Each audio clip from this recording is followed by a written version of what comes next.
नमस्कार मित्रों, Rajasthan GK tricks में आप सभी का स्वागत है। आज का हमारा जो वीडियो है वह मनोविज्ञान के एक प्रकरण इदम अहम और परम अहम के बारे में है। दोस्तों, इस वीडियो को आगे बढ़ाने से पहले आप सभी से रिक्वेस्ट है कि अगर अभी तक आपने मेरा चैनल सब्सक्राइब नहीं किया है तो प्लीज़ मेरे चैनल को सब्सक्राइब करें ताकि आपको आगे भी ऐसे ऐसे वीडियो प्राप्त हो सके। दोस्तों, 2-3 दिन में आपके लिए कोई भी वीडियो नहीं बना सका, इसके लिए मुझे खेद है क्योंकि मेरे गले में खराश थी, इसकी वजह से मैं वीडियो नहीं बना सका। आज भी है वैसे थोड़ी थोड़ी, फिर भी आपके एग्जाम की दृष्टि से आपका एग्जाम बहुत ही नज़दीक आ रहा है, इसलिए मैंने ये वीडियो बनाए हैं। तो अब हम अपने वीडियो के बारे में बात करते हैं, इदम अहम और परम अहम के बारे में। तो दोस्तों, इदम अहम और परम अहम को जानने से पहले हमें फ्रायड के मन की 3 अवस्थाओं के बारे में जानना होगा कि फ्रायड ने मन की 3 अवस्थाएं कौन कौन सी बताई थी और इन 3 अवस्थाएं कौन कौन सी है, इसमें क्या क्या होता है। दोस्तों, तो हम चलते हैं फ्रायड के मन की 3 अवस्थाओं की ओर। मन की 3 अवस्थाएं फ्रायड ने बताई थी। 3 अवस्थाएं बताई थी: चेतन मन, अर्धचेतन मन, अचेतन मन। चेतन, अर्धचेतन, अचेतन मन। ठीक है दोस्तों, तो सबसे पहले हम बात करते हैं चेतन मन की। किसकी बात करेंगे दोस्तों? चेतन मन की। ठीक है, तो चेतन मन, ये जो चेतन मन होता है वह वर्तमान पर आधारित होता है। जैसे कि हम कुछ देख रहे हैं या कोई कार्य कर रहे हैं जो हमारे दिमाग में हमें याद है। ठीक है दोस्तों, ये सभी चीजें वर्तमान पर आधारित होती हैं, जो तत्कालीन ज्ञान पर आधारित होती है। वर्तमान और तत्कालीन ज्ञान पर आधारित होती है चेतन मन। चेतन मन जो होता है वर्तमान और तत्कालीन ज्ञान के आधार पर, सिद्धांत पर आधारित होता है। अब बात करते हैं अर्धचेतन मन की। दोस्तों, अर्धचेतन मन की बात करें तो अर्धचेतन मन जो होता है वह आधा तो चेतन होता है और आधा अचेतन होता है, यानी मध्यम की अवस्था, बीच की अवस्था होती है। जैसे हमारे कोई परिचित होते हैं, हम उनका नाम भी भूल जाते हैं, लेकिन थोड़ा जोर डालने पर, दिमाग पे थोड़ा जोर डालेंगे तो वापस वो नाम भी याद आ जाएगा, यानी कि इसको पुनः चेतन में लाया जा सकता है। यानी जोर डालने पर वो वापस हम चेतन में आ सकते हैं। अर्धचेतन मन को पुनः चेतन में लाया जा सकता है। जैसे परिचितों का नाम भूल जाते हैं तो हम उन नामों को वापस याद भी तो कर सकते हैं, यानी अर्धचेतन से पुनः चेतन में लौट सकते हैं। ठीक है दोस्तों, जैसे जीभ का लड़खड़ाना, ये भी अर्धचेतन मन के कारण ही होता है। आगे की बात करते हैं दोस्तों हम अचेतन मन की। अचेतन मन ये मन का सबसे बड़ा भाग है। मन का सबसे बड़ा भाग है। इसके बारे में भी फ्रायड ने कहा था कि मन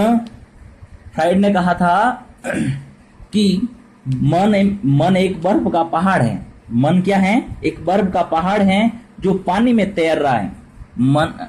फ्रायड ने मन की तुलना किससे की थी? बर्फ के पहाड़ की, जो पानी में तैर रहा है। उसने बताया था जो पानी में डूबा हुआ भाग है, यानी 9/10, यानी अधिकतम 90%, वह अचेतन मन है। अपने मस्तिष्क का 90% यानी 9/10 भाग अचेतन मन है।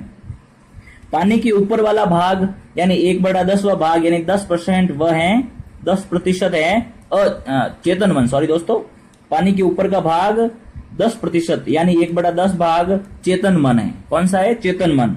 और सबसे कम वाला पानी की सतह वाला भाग, यानी कि जो पानी की सतह को स्पर्श कर रहा है, वह वाला भाग है अर्धचेतन मन।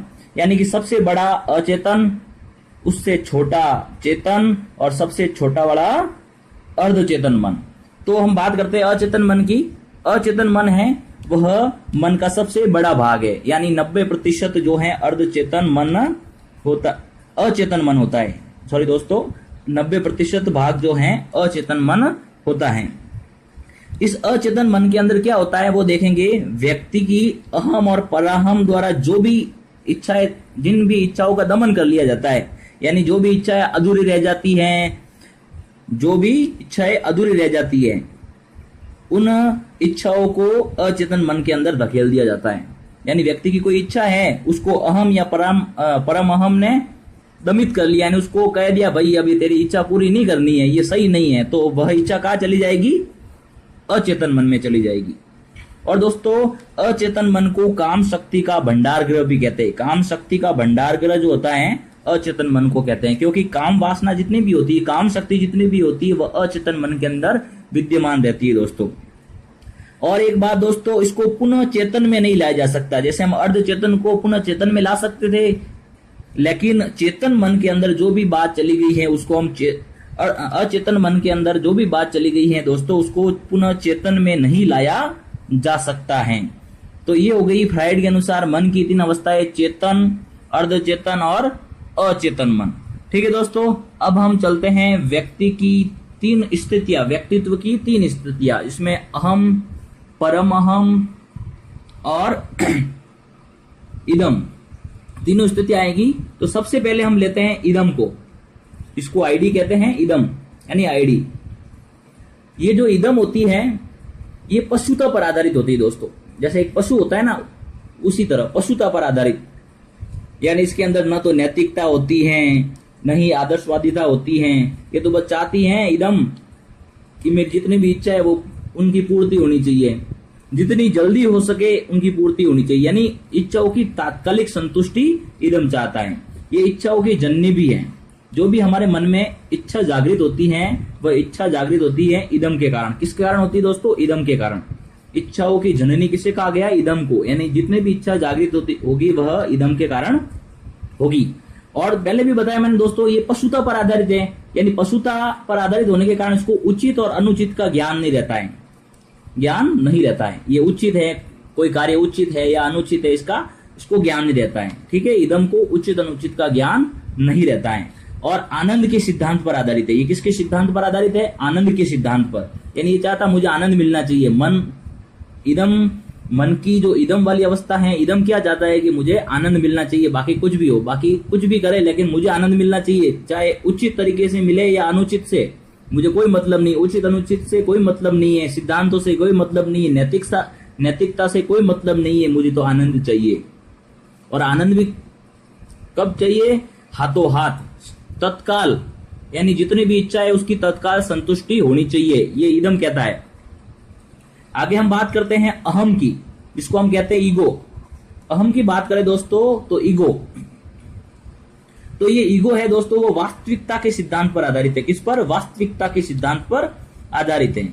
ठीक है दोस्तों, इदम आनंद के सिद्धांत पर था, लेकिन अहम वास्तविकता के सिद्धांत पर आधारित है।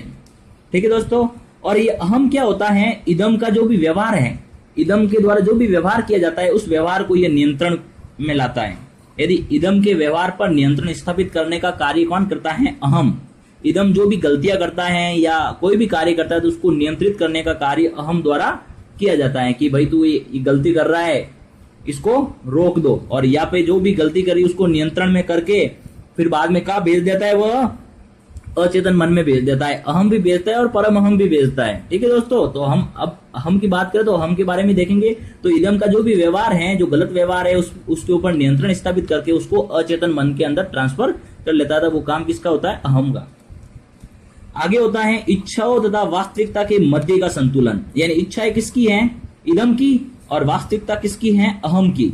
हम पहले ही कहा था इच्छाओं की जननी इदम और वास्तविकता का सिद्धांत अहम। तो इन दोनों के मध्य का संतुलन जो है, इच्छाओं और वास्तविकता के मध्य का जो संतुलन है, वह अहम के द्वारा स्थापित किया जाता है। किसके द्वारा किया जाता है? अहम के द्वारा स्थापित किया जाता है।